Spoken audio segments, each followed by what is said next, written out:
বড়দেরকে প্রণাম আর ছোটদেরকে ভালোবাসা জানিয়ে আমি শিপ্রা মজুমদার আজকে আবার একটা নতুন রেসিপি নিয়ে তোমাদের কাছে চলে এসেছি। আশা করি রেসিপিটা তোমাদের ভীষণ ভালো লাগবে। তাহলে দেখতে শুরু করো এখন থেকে। আজকে আমি তোমাদেরকে কি দেখাতে চলেছি। দেখো বন্ধুরা, আমি এখানে বেশ কটা সজনে ডাঁটা নিয়ে নিয়েছি। এই সজনে ডাঁটা আর তার সাথে আর কিছু সবজি আমি কেটে নেব। আজকে সজনে ডাঁটা দিয়ে আর একটা ডালের রেসিপি তৈরি করব আর কিছু সবজি দিয়ে, যেটা গরমের উপযুক্ত, শরীরে একদম ঠান্ডা হয়ে থাকে গরমকালে, সেই রকম একটা রেসিপি তোমাদের সাথে তৈরি করব। দেখো সজনে ডাঁটাগুলো একটু খোসা রেখে রেখে কেটে নিচ্ছি। সজনে ডাঁটার ছালগুলো দেখো এইভাবে ছাড়িয়ে নিলাম পুরোটাই। আমি এখানে 4টে সজনে ডাঁটা নিয়ে নিয়েছিলাম, কাটা কমপ্লিট। আর এখানে এক ফালি কুমড়ো নিয়েছি। পুরো কুমড়োটা আমি ব্যবহার করব না, একটুখানি কুমড়ো আমি এখানে কেটে নিয়েছি। একটু খোসা রেখে রেখে খোসাগুলোকে ছাড়িয়ে আমি কেটে নেবো কুমড়োটা।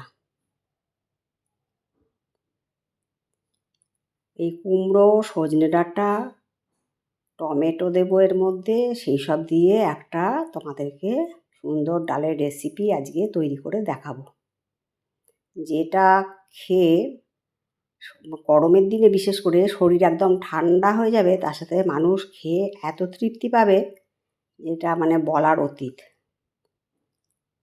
এত সুন্দর এর টেস্ট, গন্ধ। যাই হোক, তোমাদের সাথে কথা বলতে বলতে কুমড়োটাও কাটা হয়ে গেল। এবার একটা টমেটো আমি কেটে নিচ্ছি। টমেটোটাকে পুরো 4 ভাগ করে কেটে নেব। কুমড়ো, টমেটো আর সজনে ডাঁটা দিয়ে আজকে একটা ভীষণ টেস্টের রেসিপি তৈরি করে তোমাদেরকে দেখাবো। দেখো, কুমড়ো, সজনে ডাঁটা আর টমেটোটা একটা প্লেটের মধ্যে রাখলাম। যাই হোক, এরপরে কড়াই চাপিয়ে দিয়েছি।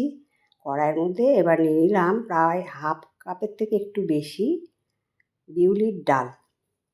আজকে আমি বিউলির ডালটা ভেজে রান্না করে তোমাদেরকে দেখাবো। আমরা তো বেশিরভাগই কাঁচা বিউলির ডাল রান্না করি। আজকে হালকা করে ভেজে নিয়ে তোমাদের সাথে এই রেসিপিটা শেয়ার করব। তোমাদেরকে কথা দিচ্ছি, স্বাদে গন্ধে সেরা আর ভীষণ টেস্টি আজকের এই বিউলির ডালের রেসিপিটা তোমাদের সামনে আমি তৈরি করে দেখাচ্ছি। যাই হোক, অনেকক্ষণ ধরে হালকাভাবে নেড়ে নেড়ে আমি এটাকে একটু রং ধরা পর্যন্ত ভেজে নিলাম। এর বেশি আর ভাজার দরকার নেই। ভীষণ সুন্দর একটা গন্ধ বেরিয়েছে। এরপরে ভাজা কমপ্লিট হয়ে যাওয়ার পরে আমি একটা বাটির মধ্যে নিয়ে জল দিয়ে দিলাম। জল দিয়ে ভালো মতন করে ধুয়ে নেব। এবার ঘষে ঘষে ভালো করে ধুয়ে নিতে হবে। দেখো, তোমাদেরকে দেখিয়ে দিলাম, ঠিক কালারটা এই রকম হওয়া দরকার। এবার গ্যাসের ওভেনে একটা কুকার চাপিয়ে দিয়েছি। তারপরে তার মধ্যে সম্পূর্ণ বিউলির ডালটা একটু জল দিয়ে দিলাম। এবার দিয়ে দিলাম 1 চামচের মতন লবণ, দিয়ে ঢাকনাটাকে দিয়ে ভালো মতন করে আটকে দিলাম। 2টো সিটি দিয়ে নামিয়ে দেবো।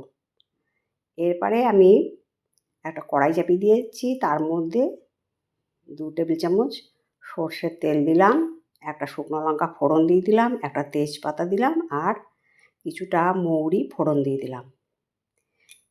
আমি যে রকমভাবে সমস্ত কিছু দেখাচ্ছি তোমরা এইগুলো ফলো করো, তাহলে কিন্তু সম্পূর্ণ ডালের রেসিপিটা তোমরা কিন্তু বুঝতে পারবে।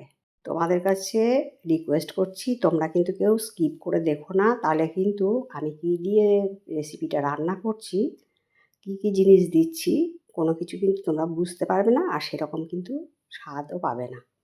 যাই হোক, ফোড়নটা যখন ভাজা হয়ে গেল, দিয়ে দিলাম কুমড়ো আর সজনে ডাঁটা। কুমড়ো, সজনে ডাঁটা দিয়ে ভালো করে বেশ কিছুক্ষণের জন্য ওপর নিচ করে নাড়িয়ে চাড়িয়ে নেব। এটাকে হালকা মতন করে ভেজে নিতে হবে। এই জন্য আমি একটা ঢাকনা চাপা দিয়ে দিচ্ছি। ঢাকনাটা দিয়ে দেওয়ার কারণ হলো খুব তাড়াতাড়ি কুমড়োটা যাতে সেদ্ধ হয়ে যায়। ঢাকনাটা মিনিট 4-5 রাখার পরে একটুখানি ঢাকনাটা খুলে দিলাম। দিয়ে আবার খুন্তি দিয়ে নাড়িয়ে চাড়িয়ে দিলাম। এবার দেখো 1 চামচের মতন লবণ দিয়ে দিলাম, আর দিয়ে দিলাম 1/2 চামচ হলুদ। দিয়ে লবণ হলুদের সাথে ভালো করে সজনে ডাঁটা আর কুমড়োটাকে নাড়িয়ে চাড়িয়ে আবার একটুখানি সময় ওপর নিচ করে নিচ্ছি, যাতে সমস্ত কিছুর সাথে লবণ হলুদটা একদম সুন্দরভাবে মিশে যায়। এরপরে আমি দিয়ে দিচ্ছি কেটে রাখা টমেটো।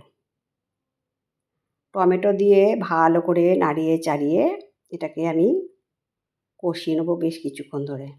বন্ধুরা, তোমরা যদি এইভাবে একবার অন্তত বিউলির ডালের রেসিপিটা তৈরি করে নাও, তোমরা কিন্তু আমি কথা দিচ্ছি এর স্বাদ ভুলতে পারবে না। যাই হোক, কষানোটাও বেশ অনেকটা হয়ে গেছে। এরপরে আমি মিক্সিং জার একটা নিয়ে নিয়েছি, এর মধ্যে 1 চামচ মৌরি, 1/2 ইঞ্চি আদা আর একটা কাঁচা লঙ্কাকে দিয়ে পেস্ট করে নিয়েছি। এবার যখন মশলাটা দিয়ে বেশ ভালো রকম করে কষিয়ে দিলাম, কড়াইয়ের মধ্যে দিয়ে দিয়েছি মশলাটা, সবজি দিয়ে ভালো মতন করে কষিয়ে নিয়ে এরপরে আমি মিক্সিং জারটা ধুয়ে একটুখানি জল দিয়ে দিলাম,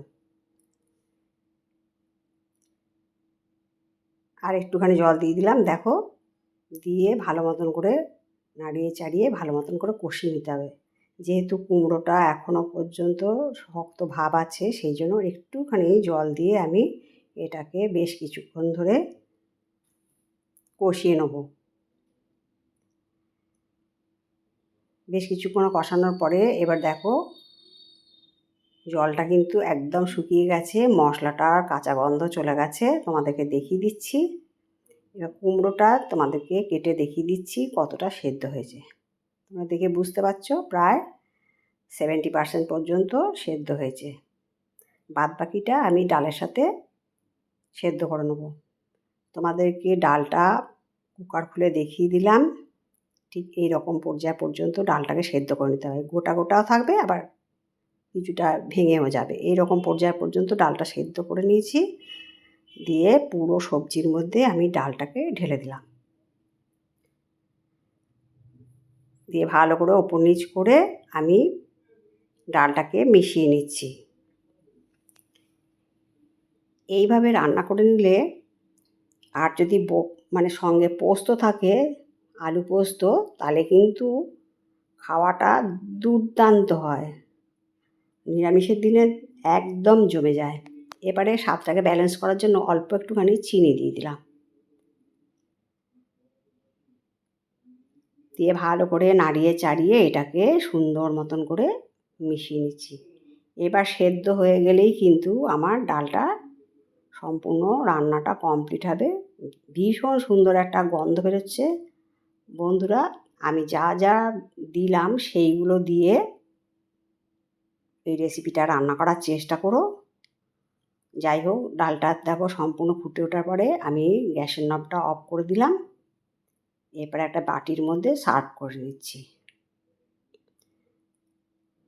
তাহলে গরমকালের উপযুক্ত শরীর ঠান্ডা রাখার মতন সবজি দিয়ে বিউলির ডাল রেসিপি আজকে আমি তোমাদের সাথে শেয়ার করলাম। আশা করি তোমাদের ভালো লেগেছে। যদি ভালো লাগে লাইক, শেয়ার, কমেন্ট আর সাবস্ক্রাইব করে আমার চ্যানেলের সাথে থেকো। আর যদি কোনো নতুন বন্ধু এসে থাকো, অবশ্যই বেল বাটনটা অন করে দিও, তাহলে সমস্ত নোটিফিকেশান তোমাদের কাছে পৌঁছে যাবে। আর তোমাদের সুন্দর সুন্দর কমেন্টসের মাধ্যমে জানিও আজকের রেসিপিটা তোমাদের কেমন লাগলো। আর আমার কাছের দূরের যত বন্ধু আছো, তোমরা আমার প্রাণ ভরা ভালোবাসা নিও। তোমাদের সুন্দর সুন্দর কমেন্টস পেলে আমি কিন্তু আরেকটা রেসিপি তৈরি করতে অনেক উৎসাহ পাই। তাহলে বন্ধুরা, আজকে আমি এই পর্যন্ত রাখি। অন্য কোনো দিন অন্য কোনো রেসিপিতে আবার দেখা হবে, কেমন? টাটা।